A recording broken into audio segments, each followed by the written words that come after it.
अंधी का बेटा। एक कस्बे में एक विधवा अंधी औरत रहती थी। उसका एक बेटा था जिसके पालन पोषण की सारी जिम्मेदारी उसके कंधों पर थी। वह अपने बेटे को पढ़ा लिखाकर एक बहुत बड़ा आदमी बनाना चाहती थी, इसलिए उसने उसका दाखिला कस्बे के सबसे अच्छे स्कूल में किया। वह दिन रात मेहनत करती ताकि उसके बेटे की स्कूल की फीस दे सके। लड़के के स्कूल के बच्चे उसकी माँ के बारे में जानते थे। वे सब उसे अंधी का बेटा कहकर चिढ़ाते थे। लड़का इससे बहुत परेशान था। उसे अपनी माँ पर शर्म आने लगी थी।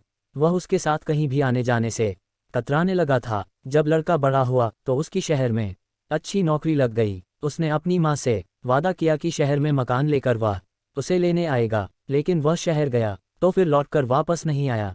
उसकी अंधी माँ उसका इंतजार करती रह गई। कई महीने बीत गए, लड़के की कोई खबर नहीं आई। एक दिन उसकी माँ से नहीं रहा तो वह बेटे से मिलने शहर पहुंच गई। पूछते पूछते वह बेटे के ऑफिस पहुंची। वहां सिक्योरिटी गार्ड ने उसे रोक दिया। अंधी औरत ने गार्ड को अपने बेटे का नाम बताया और बोली कि उससे जाकर कह दो कि गांव से कोई मिलने आया है। गार्ड ने जाकर उसके बेटे को बताया। बेटे ने ऑफिस की खिड़की से देखा तो उसे अपनी माँ गेट के बाहर खड़ी नजर आई। वह ऑफिस में सबके सामने अपनी माँ की वजह से शर्मिंदा नहीं होना चाहता था। उसने कहला दिया कि वह ऑफिस में नहीं है। अंधी औरत वहां से चली गई। शाम को वह लड़का ऑफिस से घर जाने के लिए निकला। रास्ते में एक जगह काफी भीड़ जमा थी। वह अपनी गाड़ी रोककर भीड़ के पास पहुंचा और तो बीच सड़क में अपनी माँ को मारा पाया। उसके हाथ में एक चिट्ठी थी जिसमें लिखा था, बेटा, बड़े दिन हो गए थे, तेरी कोई खबर नहीं मिली। चिंता हो रही थी इसलिए तुझसे मिलने चली आई। तू तो अब बड़ा आदमी बन गया है।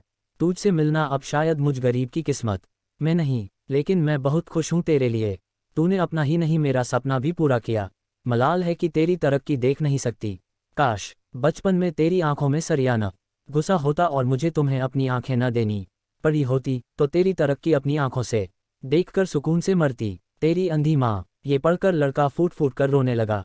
जिस अंधी माँ पर उसे शर्म आती थी, उसने उसके लिए कितना बड़ा बलिदान किया था। वह आत्मग्लानि से भर उठा और जिंदगी भर खुद को माफ नहीं कर पाया।